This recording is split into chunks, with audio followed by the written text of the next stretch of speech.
নতুন সরকার ক্ষমতায় আসার পর মনে করা হচ্ছে টলিউডের ক্ষেত্রে বিশ্বাস ব্রাদারদের যে অধিপত্য সেটা কিন্তু কমে যাবে। একদিকে বারংবার বিভিন্ন অভিযোগ উঠে এসছে, বারংবার বিভিন্ন শিল্পীরা বলছেন তারা কাজ পাচ্ছেন না। এই বিশ্বাস ব্রাদার্স অর্থাৎ অরূপ বিশ্বাস এবং স্বরূপ বিশ্বাসের আমলে তাদের রাজত্বে অনেক গুণী শিল্পী কিন্তু কাজ না পাওয়ার জন্য আত্মহত্যার পথ বেছে নিয়েছেন। এমনকি বিভিন্ন টেকনিশিয়ান থেকে শুরু করে টলিউডের বিভিন্ন ব্যক্তিরা যারা বিভিন্ন আলাদা আলাদা কাজে যুক্ত তারা প্রত্যেকেই বারংবার একটাই অভিযোগ করেছেন।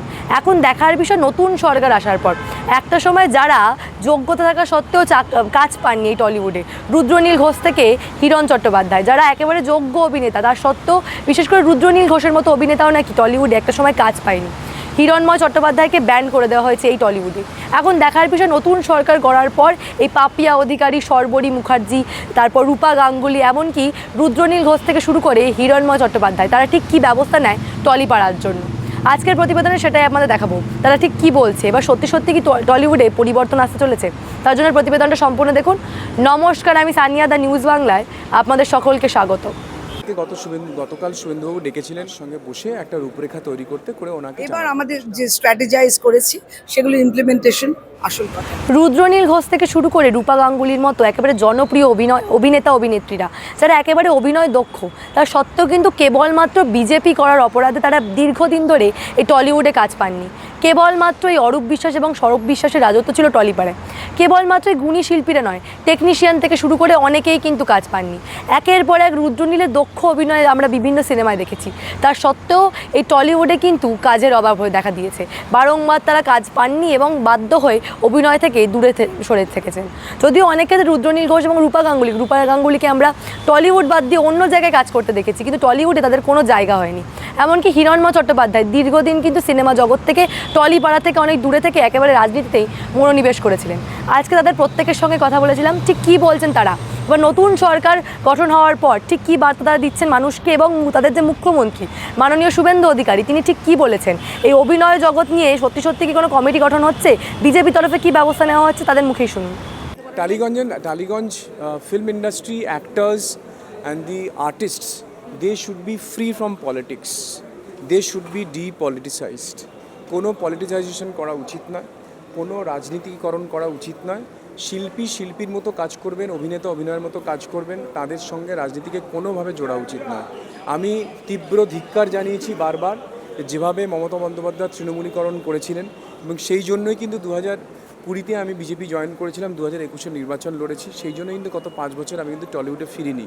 কোনো কমিটি তৈরি করা হলো? হবে, দেখুন সবে তো সরকার তৈরি হয়েছে। এখন আমাদেরকে গতকাল শুভেন্দুবাবু ডেকেছিলেন, রূপাদি, পাপিয়াদি, রুদ্রনীলদা, আমাকে 4 জনকে বলেছেন যে যিনি কালচারাল সেক্রেটারি আছেন তার সঙ্গে বসে একটা রূপরেখা তৈরি করতে করে ওনাকে জানাতে। তো সেটা আমরা দেখা করে মিটিং করে ওনাকে জানাবো।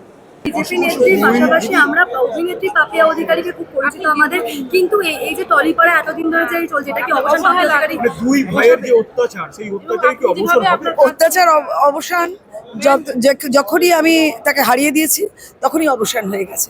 এবার আমাদের যে স্ট্র্যাটেজাইজ করেছি সেগুলো ইমপ্লিমেন্টেশন আসল কথা। আমরা ধীরে ধীরে আজকে কি হারিয়ে দিলেন? ও জায়েন্ট তো নাকি, সে খুব হেভি ওয়েট, সে নাকি বিরাট ওয়েট, এবার তো সে হালকা ওয়েট হয়ে কোন গর্তে ঢুকে আছে তোমরা খুঁজে বার করে দাও। আমি বলবো কেমন লাগছে গো, কেমন লাগছে আপনাদের?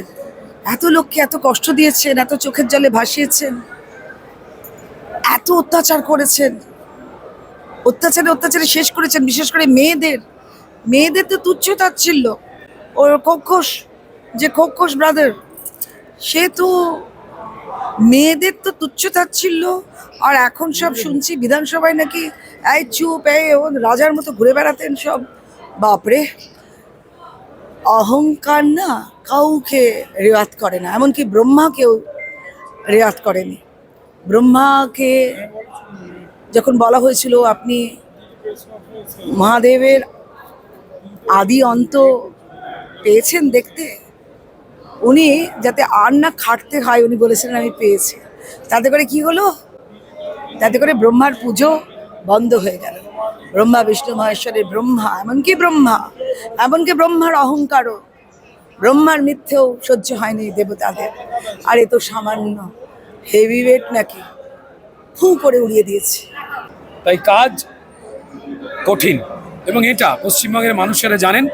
তাই পশ্চিমবঙ্গের মানুষ ঠিক করেছিলেন যে এবারের যে নির্বাচন 2 দফায় আপনারা দেখেছেন, মানুষ ছুটির দিন হিসেবে কাটেননি। তারা পরিষ্কার নিজেরাই জাগ্রত হয়ে গিয়ে প্রমাণ দিয়েছিলেন এটা ভোট নয়, ভবিষ্যৎ। আর ভবিষ্যতের দায়িত্ব তারা তুলে দিতে চেয়েছেন ভারতীয় জনতা পার্টির কাছে। তাই আমাদের প্রত্যেকটি বিধায়ক শুধু নয়, আমাদের প্রত্যেকটি কার্যকর্তা, যারা মণ্ডল স্তরে, যারা শক্তি কেন্দ্র স্তরে, যারা বুথ স্তরে কাজ করছেন, তারাও কিন্তু কি করে যে কাজ বাকি রয়েছে তার অনুসন্ধান করা, লিপিবদ্ধ করা শুরু করে দিয়েছেন মানুষের সঙ্গে কথা বলে। এরপর প্রক্রিয়া শেষ হয়ে গেলে সরকার গঠনের সেই কাজগুলো শুরু হয়ে যায়। দেখুন, উনি একসময় জয় শ্রীরামকে গালাগাল বলেছিলেন। ভগবানের আমরা হিন্দু যারা, আমরা যদি দেখো, আমি তো জয় শ্রীরামের পাঠটা পড়ে আছি, তাই না? আমি ভিতরে তো জয় শ্রীরাম বলেছি, আমি সংস্কৃততে শপথ নিয়েছি। তো যদি এটা আমার অপরাধ হয়ে থাকে, যেটা যদি এটা গালাগাল দিয়ে থাকি, তাহলে সেটা ওনার মতে নাকি এটা গালাগাল। তো আজকে তো আমি সংবিধানের যেটা আমাদের প্রতিষ্ঠান, যে বিধানসভা, সেখানে জয় শ্রীরাম বলেছি, সেখানে আমি জয় শ্রীরামের নিয়ে পাঠটা পড়ে গেছি, এবং আমি সংস্কৃত যেটা আমাদের মূল ভাষা, সেই ভাষাতে আজকে আমি শপথ দিয়েছি। কিন্তু ওনার কাছে সবকটাই গালাগাল। তো ফলে ওনাকে দেখে লোকে চোর বলবেন। আমি এখানে তো কয়লা ভাইপো বলেছিলাম, তো চিৎকার করে উঠেছিলেন। আমি তো প্রথম যিনি কয়লা ভাইপো বলে ব্যাখ্যা দিয়েছিলাম। তো সে আমাকে তখন চিৎকার করেছিল ওরা। তখন ওদের বহুমত ছিল, 200 জনের ওপরে ওদের সংখ্যা ছিল, আমরা 70-এর কাছাকাছি ছিলাম। তো ওরা মারামারিও করেছিল, আপনারা দেখেছিলেন, ভিতরে আমাদেরকে মেরেও ছিল। আমাদের বহু বিজেপির আমাদের এমএলএ তারা আহত হয়েছিল, হাসপাতালে ভর্তি হয়েছিল। আমারও কোমর। অর্থাৎ এই অভিনেতা অভিনেত্রীরা কিন্তু আগামী দিনে টলিপাড়াকে এগিয়ে নিয়ে যাওয়ার কথাই বলছে, এবং একেবারে এই ধরনের শিল্পের ক্ষেত্রে কোনো রকম কোনো রাজনীতি আসবে না, অন্তত বিজেপির রাজ্য সরকারের আমলে সেই বার্তাই কিন্তু তারা দিচ্ছেন। এবং তারা বলছেন শিল্প থেকে রাজনীতিটাকে দূরে রাখাই উচিত। যেই সমস্যাটা বারংবার আগে দেখা দিয়েছিল মমতা বন্দ্যোপাধ্যায়ের সরকারের আমলে, এই অরূপ বিশ্বাস এবং স্বরূপ বিশ্বাসের নেতৃত্বে, এবারে কিন্তু বিজেপি সরকারের আমলে কোনো তৃণমূল করা অভিনেতা অভিনেত্রীদেরকে সেই একই জিনিস ভোগ করতে হবে না। শিল্পটা কিন্তু শিল্পীদের গুণ থেকেই বিচার করা হবে, সেই বার্তাই কিন্তু আবারও প্রত্যেকেই দিচ্ছেন।